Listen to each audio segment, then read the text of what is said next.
नमस्कार दोस्तों, स्वागत है आपका हमारे चैनल में। दोस्तों, आज काफ़ी दिनों के बाद आप लोगों के बीच में पुनः आना हुआ है, जिसका मेन रीज़न है कि 2-3 बड़े अपडेट जो निकल कर सामने आए हैं। पहला तो है जो आप लोग काफ़ी ज़्यादा निराश हुए हैं माननीय सर्वोच्च न्यायालय के द्वारा टेट को लेकर जो एक रिट पिटिशन या जिसे पीआईएल भी कहा जा रहा है उसको दायर किया गया था, जिसे खारिज भी कर दिया गया माननीय न्यायालय के द्वारा। साथ ही साथ इसी बीच जो राजस्थान के एक मामले में दीपांकर दत्ता जी ने डॉक्ट्रिन ऑफ इम्पॉसिबिलिटी जो इसके रिगार्डिंग जहाँ पे लगभग 2 लाख लोगों को राहत मिलना था, लेकिन उन्होंने मात्र 700 कुछ लोगों को उससे राहत प्रदान किया है। इसको लेकर जो शिक्षक हैं वो क्या उनके लिए यहाँ पे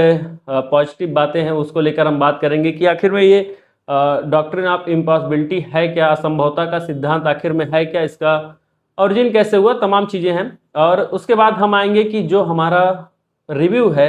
क्या वो खारिज हो सकता है कि नहीं, क्योंकि सब शिक्षक साथी काफ़ी ज़्यादा डरे हुए हैं कि अब तो रिव्यू पिटिशन भी खारिज हो जाएगा।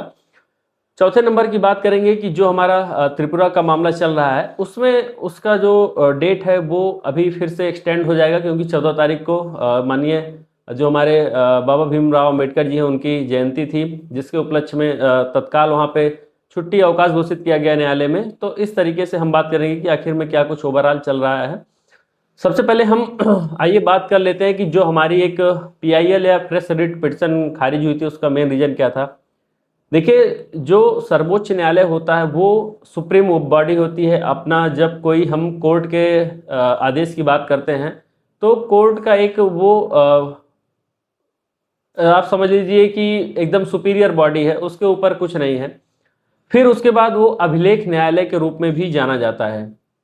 चाहे हमारा हाई कोर्ट हो चाहे सुप्रीम कोर्ट हो, उसको अभिलेख न्यायालय के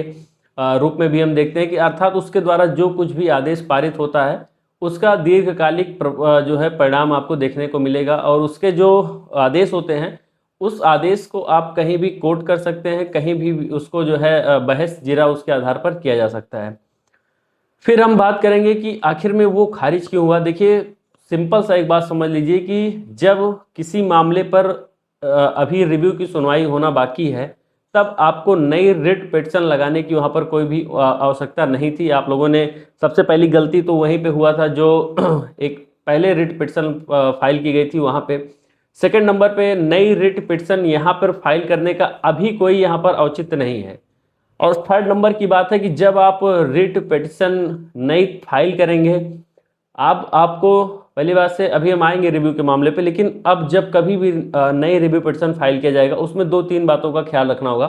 नंबर एक बात कि किसी भी तरीके से ये जो है बेंच जो है यहाँ पर बदला जाए, बेंच सेम बेंच में ये मामला नहीं आना चाहिए।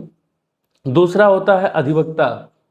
ये आप मान के चलिए कि आप जितने अच्छा और जितना नामचीन और जितने बड़े अधिवक्ता को अपने केस में पैरवी के लिए खड़ा करेंगे उतने ज़्यादा आपके केस को मजबूती मिलेगी। ये बात सजल देव के मामले में आपने देखा था कि उसी दिन कोर्ट जो है माननीय दीपांकर दत्ता जी की उसको खारिज करने वाली थी, लेकिन जैसे ही सलमान खुर्शीद साहब आए और उन्होंने ये बात को रखा कि मानिए जो आपने ये अभी आदेश पारित किया है ये हमारे जो याची हैं इनके ऊपर लागू ही नहीं होता है, फिर उसके बाद वो वहाँ पर रुके हैं। तो सबसे बड़ी बात यहाँ पर जो रिट पिटिशन है वो रिव्यू की सुनवाई पूर्ण होने के उपरांत ही उस पर अभी विचार होगा। उसके पहले उस पर किसी भी प्रकार का विचार आप लोग प्लीज़ मत करिए। ना कोई शिक्षक संगठन, ना कोई शिक्षक साथी, कोई भी अभी सिर्फ और सिर्फ रिव्यू में आप आ सकते हैं, उसके अलावा कहीं भी मत जाइए।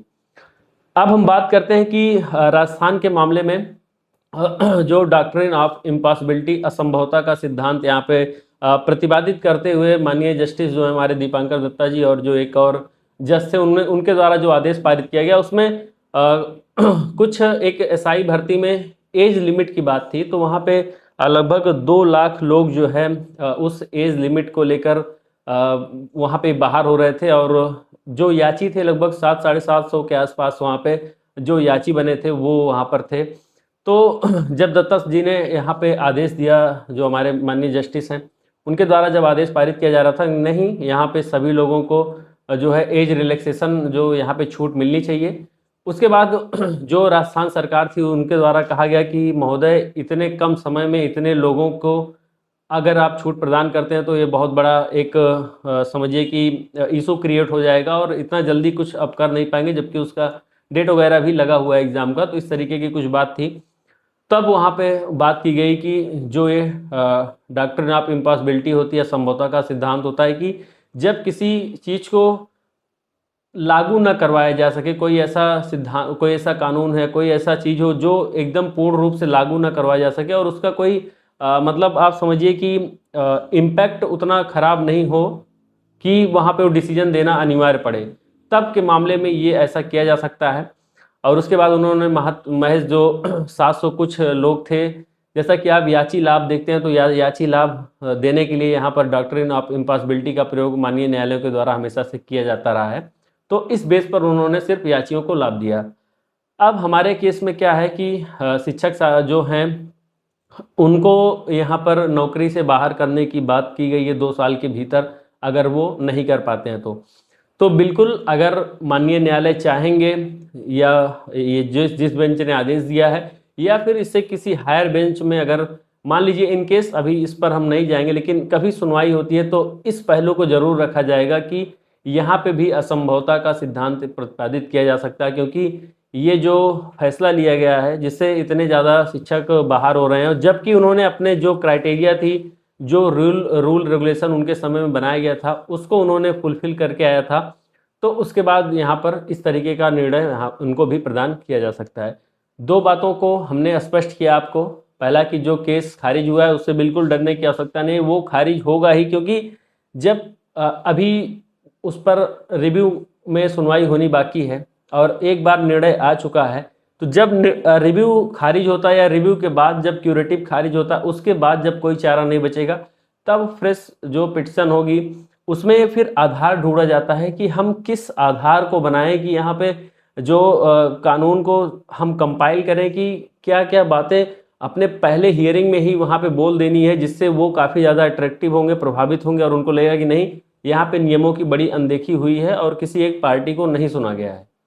जब तक इस तरीके की बातें नहीं होंगी तब तक आपका इम्पैक्टफुल जो आपका वो आना चाहिए वो नहीं आ पाएगा, आप इम्पैक्टफुल तरीके से अपनी बातों को नहीं रख पाएंगे।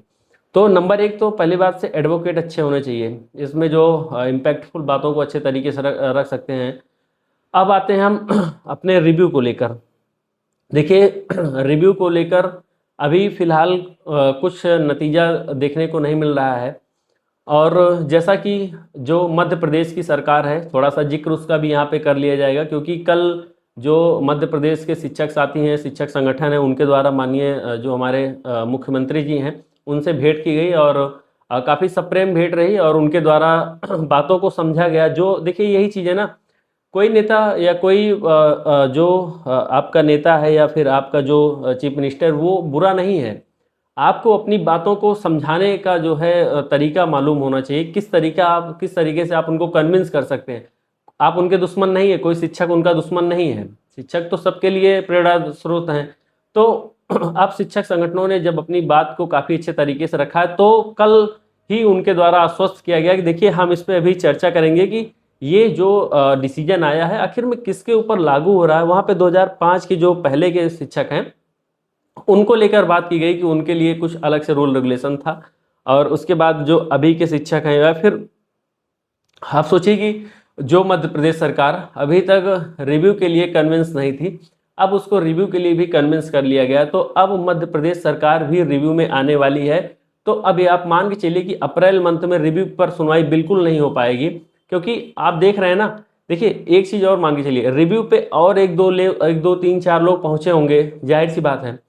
अभी उनका जो मतलब एप्लीकेशन होगा उस पर माननीय न्यायालय का जो रजिस्ट्रार विभाग है वो विचार कर रहा होगा। विचारोपरांत जब उनको एक्सेप्ट किया जाएगा, उसके बाद उनको जो है सिमिलरिटीज़ वाले केसेस में आपको देखने में शो होगा कि अब इनको भी यहाँ पे चढ़ा दिया गया, उनका भी अब केस नंबर, तो डायरी नंबर, तमाम चीज़ें शो होने लगी, उनको डायरी नंबर भी मिल जाएगा। तो अभी चूँकि डॉक्यूमेंटेशन का काम हो रहा है, अभी सभी जो केसेस हैं वो क्लोज नहीं हुए, सभी केसेस अभी एक्सेप्ट हो रहे हैं, जो भी नए नए रिव्यू आ रहे हैं उनको भी एक्सेप्ट किया जा रहा है। तो इस तरीके से मैं बिल्कुल आश्वस्त हो गया हूँ कि अप्रैल मंथ में अब सुनवाई इस पर नहीं हो पाएगी, क्योंकि मध्य प्रदेश सरकार इस पर बहुत जल्द आने वाली है। और पंजाब सरकार, जहाँ तक मुझे पता है कि पंजाब सरकार भी इस मामले में रिव्यू जो है दाखिल करेगी और बहुत जल्द वो भी जो है यहाँ पर आ जाएगी। तो ओवरऑल रिव्यू का मामला अभी और एक्सटेंड होगा, क्योंकि अब मध्य प्रदेश सरकार भी आने वाली है और जो अभी यहाँ पे माननीय न्यायालय में 2-4 लोगों का और एप्लीकेशन पेंडिंग पड़ा होगा, तो जब तक अभी उन लोगों को निस्तारित नहीं कर दिया जाता तब तक अभी इस पर सुनवाई नहीं हो पाएगी। और इसका सबसे अच्छा मतलब यही है कि जब भी सुनवाई करनी हो तो आपको इसको बंद करना पड़ेगा, रिव्यू में फाइल होना जो केसेज है लगभग 15-20 दिन, उसके उपरांत ही अब इस पर विचार होगा। तो मैं ये मान सकता हूँ कि अभी इस पर जो है अप्रैल मंथ में सुनवाई नहीं होगी। हालांकि सुनवाई होने के दौरान भी केसेस जो एप्लीकेशन है वो एक्सेप्ट होते हैं, लेकिन वही बाद में बोल दिया जाता है कि ये जो डिसीजन आया है, ये जितने भी इसमें लंबित मामले होंगे, जितने भी केसेस इससे टैग्ड होंगे या नहीं टैग्ड होंगे, जिनका एप्लीकेशन पड़ेगा, वो सभी रिजॉल्व किए जाते हैं, वो सभी सॉल्व किए जाते हैं, और सभी का ये आदेश वो सभी लोगों के ऊपर लागू होगा, ऐसा माननीय न्यायालय का आदेश आता है। तो रिव्यू फिलहाल अप्रैल मंथ में अब कम ही चांस है। अब बात आते हैं जो हमारा एक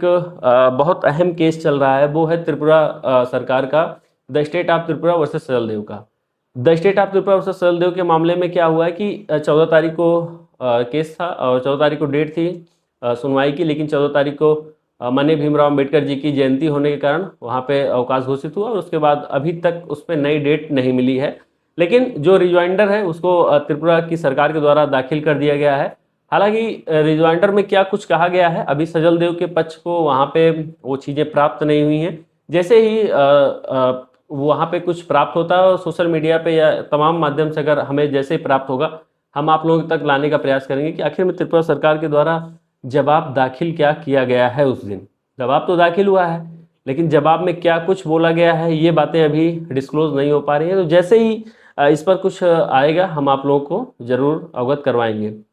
तो जाने से पहले एक निवेदन है, चैनल को अगर सब्सक्राइब नहीं किया तो प्लीज़ चैनल को सब्सक्राइब कर लीजिएगा, इस वीडियो को लाइक करिएगा, कमेंट में अपनी राय आप दे सकते हैं, आपकी राय हमारे लिए काफ़ी ज़्यादा इंपॉर्टेंट है। मिलते हैं फिर किसी नेक्स्ट वीडियो में, तब तक के लिए बहुत बहुत धन्यवाद।